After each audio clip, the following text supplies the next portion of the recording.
What's going on, guys? I'm Steve. Welcome back to the channel. Welcome back to another video. If it's your first time stopping by the channel, hit that subscribe button. Trust me, you won't regret it. If you're a returning subscriber, as always, guys, welcome back, and I do appreciate the support. Guys, I'm getting tired of doing that intro. Just a show of hands, if y'all are tired of me saying that too, I might just change it up. But I want to talk about something that happened a couple of days ago, and I meant to do the story at that time, but you know, things happen. Life ensues. Listen. This is about a neighborhood, I think it's Beverly neighborhood in Chicago, and it's about a family that was victimized by two idiot carjackers that decided to run up in their yard and take something that didn't belong to them. I want to play you this video real quick, and I really want to come back and talk about it because a lot of people out there probably think like me, enough is enough with this dumbness. This is a crime where these people are starting to go out here and they're so brazen with just sticking a gun in somebody's face without any type of repercussions, just to take something as simple as a car. And I want you to look at two things in this video. I want you to look at how brazen these dudes was. I want you to look at the terror this woman experienced. And look at her in the interview too, because she looks rattled. And this is something that got to stop, man, for real. Check this out. Tonight about a Beverly family carjacked just steps from their own door. The attack was all caught on surveillance video. Tonight, our Charlie DeMar shares their message after surviving this horrifying ordeal. I lived it. I don't need to see it. Michelle Pettiford doesn't need to see the video. It's hard for her to even talk about. It does happen to just like a regular family coming home from like a volleyball practice. Two people armed with guns ran up to Pettiford and her 12-year-old daughter, steps from their door, pushing her to the ground, demanding the car keys. Every parent, if they were to hear that, their instinct would be run toward that. Jeff Pettiford, Michelle's husband, heard the screams of his wife and daughter. He quickly came outside and instructed the gunman to take his car that was sitting in the driveway. I think what our community and every community should understand is that this could be you. When were you notified about what happened? Late Thursday night. 19th Ward Alderman Matt O'Shea not only represents the Pettifords, he knows them. This is a video game to these violent offenders. They could have just taken the car. So far this year, there have been 1,037 car thefts, compared to 685 at this time last year.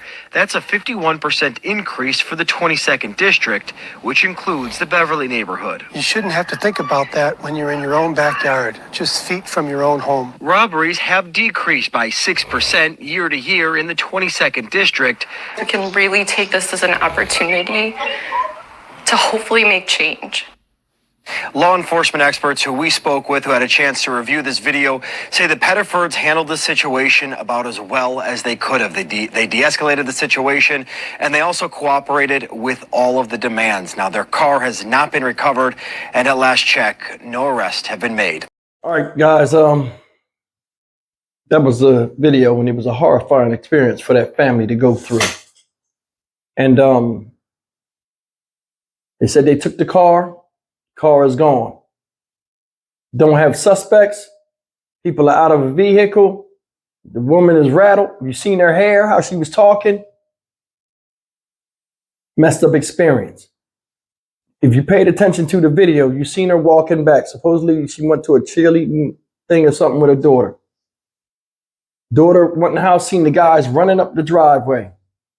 Guy runs up on her, knocks her on the ground. She falls. Stealing trying to take a purse and the keys. She back there howling for all she worth.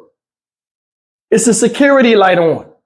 That's a bright light. Look how it lit that up. That's some distance. That's a bright light. They ain't even care about that. Only want what they want. Did you see the other guy? And this part made me mad. The other guy, the bigger guy, ran up on her with the gun and punched her in the face while she was on the ground screaming. The other dude that had the keys already, he runs up on her and then puts the gun in her face. No excuse for that. No excuse. You ran up there and punched a woman in the face and then put a gun in her face. She's so hysterical. She don't know how close she was to getting killed. She was hollering back there. The one dude takes the keys. He go to the garage. He can't get the garage open because if you paid attention to the story, she parked in the garage. The dad comes out unarmed against two gunmen. He goes out there, dude puts the gun to the back of his head, walking him back there. He like, just take my car. Because I guess his keys was on her car keychain too. Just take my car. He grabbed his wife, let him leave. Once they left out of there and the adrenaline went off, I know she was scatterbrained. She was all over the place. Unconsolable. Why? A car is not that hard to obtain. And I guarantee these young kids that did this, they like they was in their late teens, early 20s. If you want something, why can't you work hard for it like everybody else? These people got a home and a car. Might be doing well for them. I don't know the Beverly neighborhood, but it looked like they doing well for themselves. And for to have some animals come that should have paid attention in school and, figured out how to get what somebody else got, to come in there and take it. I mean, you ran in somebody's yard on their property and disrespected them. That's a violation. Times like that, you know what I'm saying? I don't care if the neighborhood nice or not. I'd have had it set up. I'd have had an AR type weapon in there, in that room with the floodlight. I'm strategic. I'd have had it right there with a floodlight sitting down where it's a blind spot. As soon as I seen that, I'd have ran and got that gun, cracked that window, and I'd have blew dude's ski mask off his face with his head attached to it. Crimes like this that have a psychological effect on people need to be taken to the most severe, given the most severe punishment. You guys agree or disagree? That's her home. That's sanctuary. You put a gun to the father's head. He went out there and tried to de-escalate, and that's a key thing. Men de-escalate situations. He did the best he could with not having no weapon in his hands. He had his hands out, and I know that killed him to sit there and take that L like that. With two dudes he probably could have punched in the mouth and handled. But because of his wife, he got to protect his wife. He just gave his car up. They take the car and leave up out of there. Unacceptable. Unacceptable. I wouldn't have had no problem if they both got sniped from the window and were still alive and that man went down there and double tapped them both in the face. But you would have had a lot of people. Now all of a sudden, that's overkill. What is that? He had took the keys and the pocketbook. Why the other guy come and punch her in the fucking face? You ain't have to do him like that. Well, it ain't your wife getting punched and with guns in her face. Here's the thing. People aren't empathetic no more. They don't put themselves in that situation. It's easy to talk when it ain't happened to you.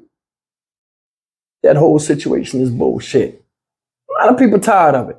That's why I stay to myself. If anything come to me and I have a hand in it, you know what I'm saying, in controlling it, it's going to be a different outcome. Because I know the mindset of people like that. They don't have no backup plan or nothing. They in there running around looking stupid. Take the car, back up, drive away. High five. We got them. Leaving the family destroyed and having to pick up the pieces of getting their life back together. Like I said, that's their home. That's their piece. And you fucking came there and ruined it. I have no love for that. No respect. I hope they catch them.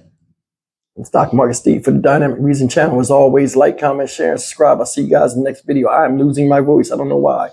Take care.